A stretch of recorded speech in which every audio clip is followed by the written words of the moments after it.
student, this is Poonam Dandare, Assistant Professor, Department of Information Technology of Tulsiramji Gaikwad Patil College of Engineering and Technology, Nagpur. In this session, we have to see the classes and objects and its modifiers. So, in our previous session, we have already seen about the classes and objects. So, just see that video. After that, we have to just understand the Java classes attributes, its function, its static and non-static variables. So, in the previous chapter, we used the term variable. For x in the example as shown in the below, it is a actual and attribute of the class, or you would say that class attributes are variable within the class. So, basically, in previous session, we have already how to create the class and how to create the object of that class. So already we have to see it in the previous lecture. So we have to just define here how to define the attributes, how to define the functions. So we have to just see in this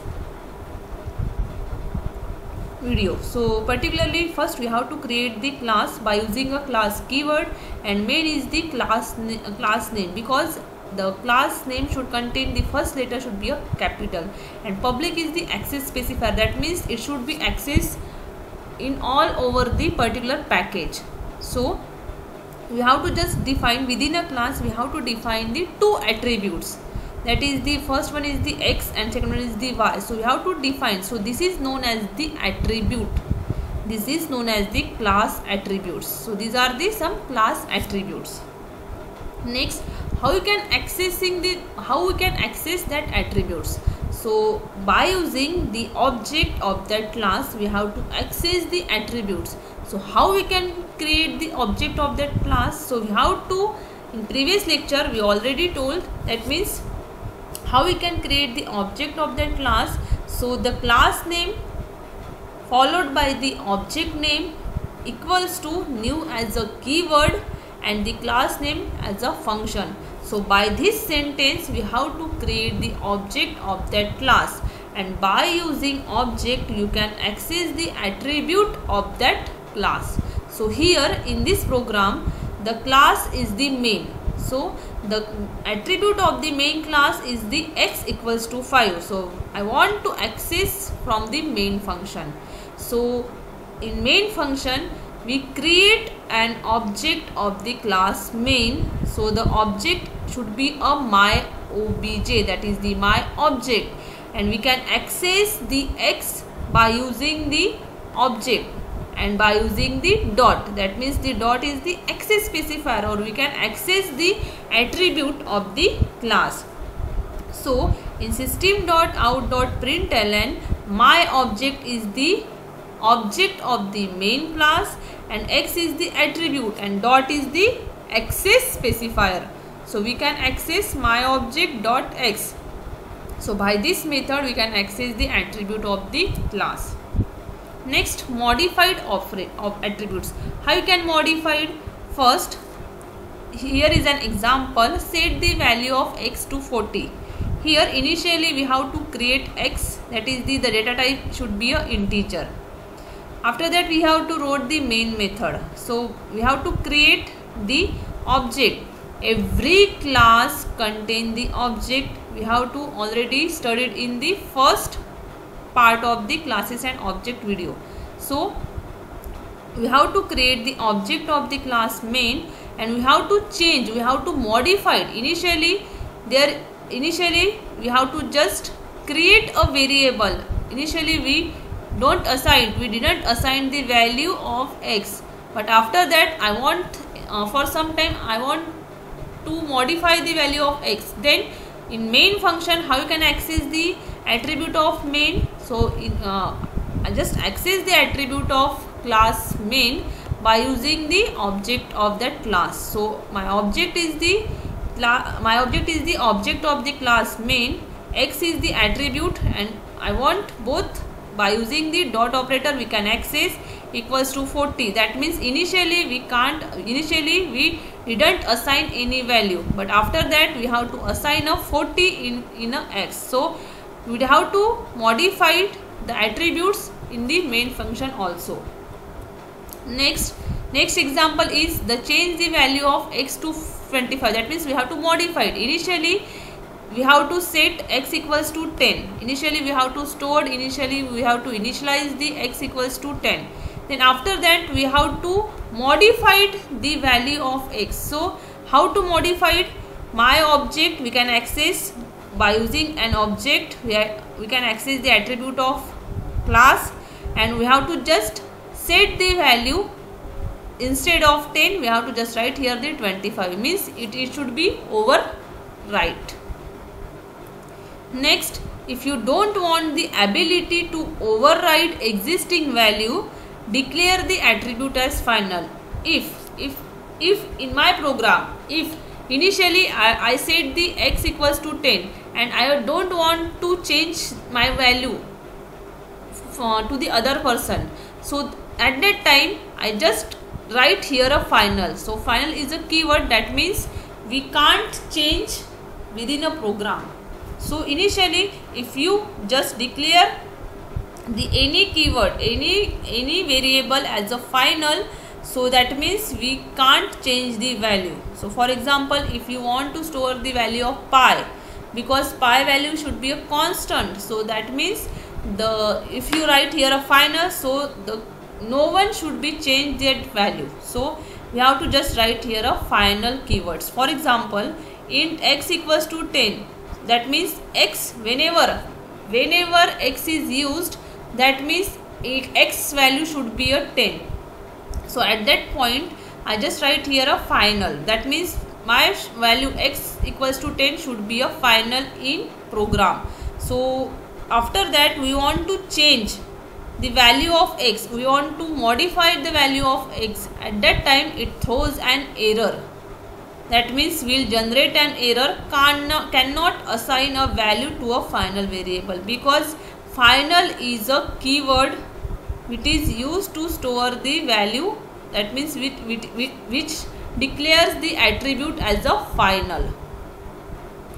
Next, multiple objects. So if you want to access the multiple object, then the value should be, for example, I just create the two objects of the class main.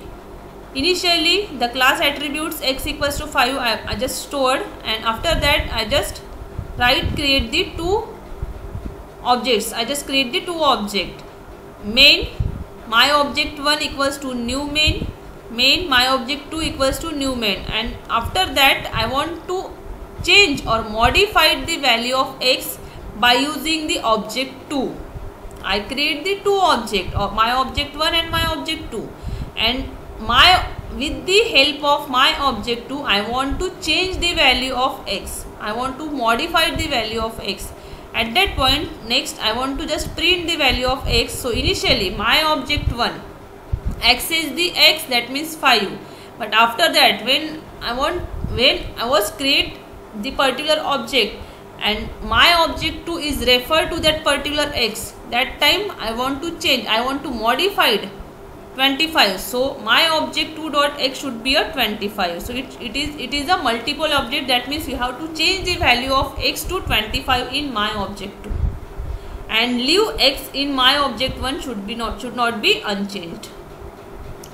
Next, multiple attributes. That means in this program we have to create the string first name John, string last name Doe, int age 24. These are the three attributes.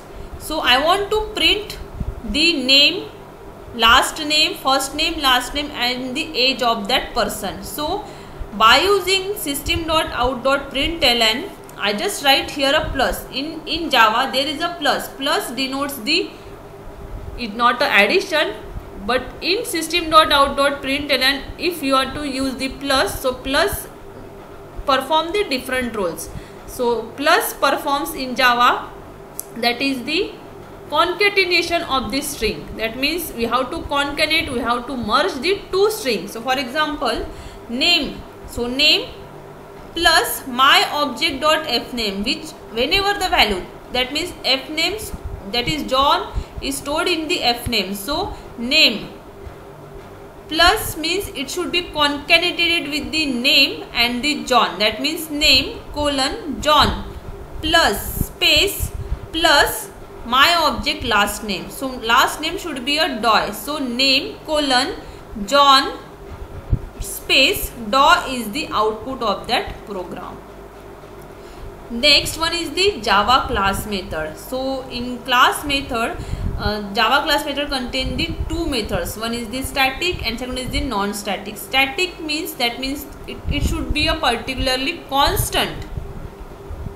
That means particularly if we want class contain the different types of attributes and different types of particularly methods. So static is a method.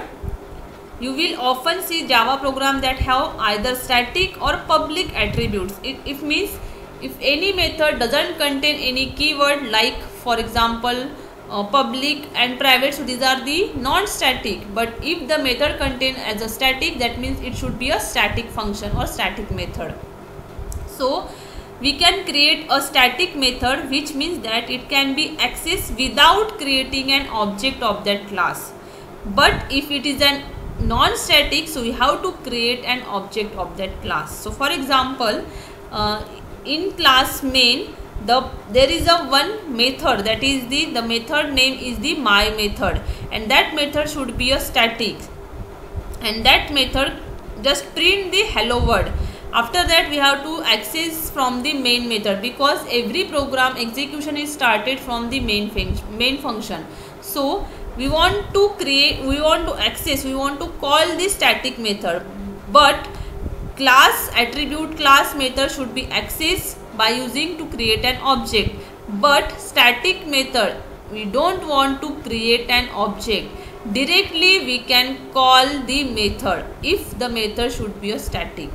We don't want to create any object of that method or any object of that class. So this is the particular demonstration of the static and non-static function. Here is a class main, there is a one static method, that is the my static method, and there is a public method. So we want to access the static method, so we want to create a class for, we don't want to create the object, we don't want to particularly access by using the object, directly we can call by using the method. But if the class function should be a public, so we want to create the object of that class, and by using that object you have to access that method. So here I want to access the my static method, so we don't want to create the object of the class, directly we can call by using the method name. But I want to access the my public method of the class main, so we want to create the object of that main class, and by using that object we can access the my public method. So this is the static and non-static function. So thank you so much.